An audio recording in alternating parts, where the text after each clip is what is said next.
इंसान मुद्दों से भटक जाता है, लोगों के, युवाओं के कंधे पर रख कर के राजनीति की ओर कूच करता है। हमने आंदोलन देखे हैं, लेकिन उन आंदोलनकारियों ने फिर कभी राजनीति नहीं करी।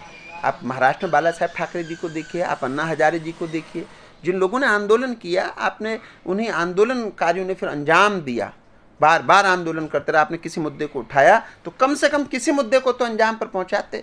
क्या मानसिकता रही आपकी? कहीं ऐसा तो नहीं कि आप जो है बिल्कुल कांग्रेस की गोद में बैठने की तैयारी कर रहे हैं? कहीं ऐसा तो नहीं कि कांग्रेस आपको मुद्दे दे रही है? कहीं ऐसा तो नहीं कांग्रेस में ही जो विपक्षी हैं, प्रीतम सिंह जी लॉबी और तमाम अन्य लॉबी, आप कहीं ना कहीं उनके खिलाफ काम कर रहे हैं? कहीं ऐसा तो नहीं आप केवल सरकार के ही विरोध में एंटी धामी काम कर रहे हैं?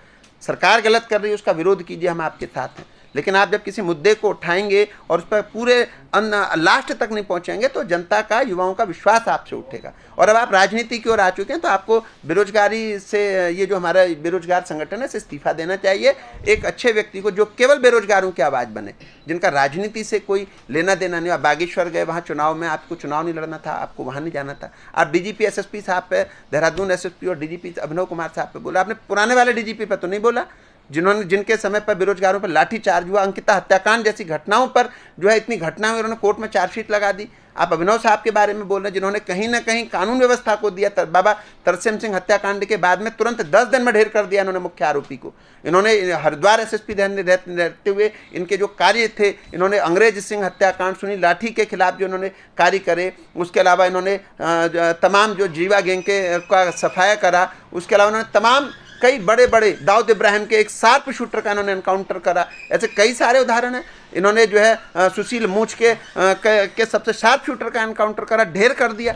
लगभग इन्होंने इनके उस समय पर 30-40 जो है अपराधी है वो ढेर हुए। आप जानिए, आप छोटे छोटे चीज़ों पर ये कह देंगे कि कानून व्यवस्था चरमरा गई है, तो आप बताइए फिर दूसरे डीजीपी किसको लाया जाए? आप बताइए, ये डीजीपी अगर इस्तीफा दें तो किसको लाया जाए?